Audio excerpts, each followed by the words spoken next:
দুই ধরনের বড়লোক আছে। এক ধরনের বড়লোক যে কোনো সময় আর্থিক কোনো সমস্যার কারণে সে আর্থিক সংকটে পড়তে পারে, বড়লোক। আরেক ধরনের বড়লোক আছে যে 90%ই কোনো সময় সে আর্থিক সংকটে পড়ার সম্ভাবনায় রাখে না। ঘটনাবশত 1% কোনো সময় সে আর্থিক সংকটে পড়তে পারে। সেটা কিভাবে আমি বলি। এক ধরনের বড়লোক কিভাবে সংকটে পড়তে পারে, যে আপনারা হালালভাবে যে কোনো জিনিসে বিক্রি করে, মানে সে যে লাভটা যে করে, এই লাভটা আহামরি তেমন বেশিও না, আহামরি তেমন দেখা গেছে কমও না। মনে করেন 20 টাকার পণ্য সে কিনছে, তার 35 টাকা বা 38 টাকা 40 টাকা দামে বিক্রি করলেই সে হ্যাপি, সে খুশি।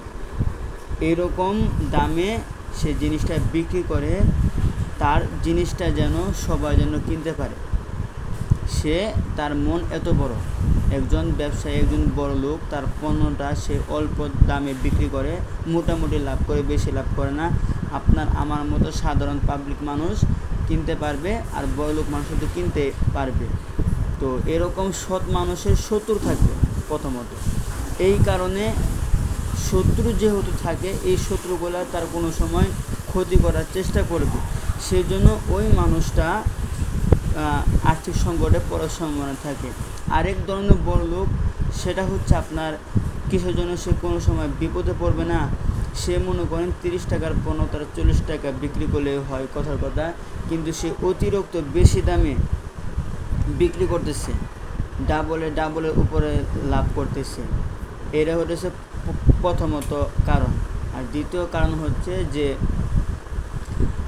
অনেক, তার যেহেতু অনেক টাকা, সে অনেকগুলো আন্ডারওয়ার্ল্ড বা মাফিয়ার সাথে, সন্ত্রাসী দলের সাথে, কোন বড় বড় রাজনীতিবিদের সাথে, যারা ক্ষমতাবান, যারা প্রভাবশালী লোক, তাদের সাথে হাত মিলিয়ে সে চলে, তার যেহেতু অনেক টাকা। 2 নম্বর কারণ। 2টা কারণ গেল। তৃতীয় কারণ হচ্ছে তার পণ্য, প্রথমত কারণ তো বললাম, তার পণ্য 30 টাকা জিনিস তার 40 টাকা বিক্রি করলে মনে করে লাভ হয়ে যায়, কিন্তু সে ডাবল বেশি লাভ করতেছে, যার কারণে তার অধিক পরিমাণে অর্থ আসতেছে। দ্বিতীয় কারণ হচ্ছে অনেক বড় বড় আন্ডারওয়ার্ল্ড মাফিয়ার সাথে, বড় বড় রাজনীতিবিদ, প্রভাবশালী লোকের সাথে তার সম্পর্ক আছে। সে যদি বিপদে পড়ে, তারা তাকে হেল্প করে। আরেকটা কারণ হচ্ছে যে সে যদি দেখে তার আশেপাশে যে কোনো একটা কোম্পানি তাকে ডুবানোর চেষ্টা করতেছে, বা তার আশেপাশের একটা কোম্পানি, ওই কোম্পানির কোনো একটা মাল তার কোম্পানির প্রোডাক্টের চাইতে ওই কোম্পানির প্রোডাক্টের চাহিদা মানুষের কাছে বেশি, তখন ওই কোম্পানি এই অসৎ লোকটা একটা মাফিয়া নিয়ে বা বড় কোনো রাজনীতিবিদ নিয়ে তার কোম্পানি ধ্বংস করে দেয়, যার কারণে তার ওই কোম্পানিটা সবসময় টিকে থাকে। তো এই হলো কারণ যে 2 ধরনের বড় লোক। যে অসৎভাবে বড় লোক হয়, তার 90%ই, আপনি 100%ই আমার মনে হয় বলতে পারেন, তার ডাউন হওয়ার সম্ভাবনা কম থাকে। আর যে সৎভাবে ব্যবসা করে, তার আশেপাশে শত্রু অনেক থাকে, যার কারণে মানুষের যত বড় লোক হোক, কোনো সময় মানে 70% বা 80%ই তার আর্থিক সংকটে বা তার ব্যবসায় ধস নামার সম্ভাবনা থাকে।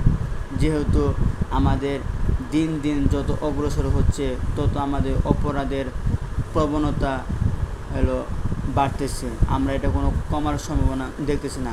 আমরা যদি প্রত্যেকটা দেশের দিকে যদি তাকাই, অপরাধ শুধু বাড়তে আছে। যে কোনো খাতে, যে কোনো দিকে অপরাধ শুধু বাড়তে আছে। অপরাধ মনে হয় কমার কোনো সম্ভাবনাই নেই। ভালো মানুষ তো দেখে গেছে পৃথিবীতে সবাই তো থাকবে না, খারাপও থাকবে, কিন্তু খারাপের পরিমাণটাই বেশি হয়ে গেছে।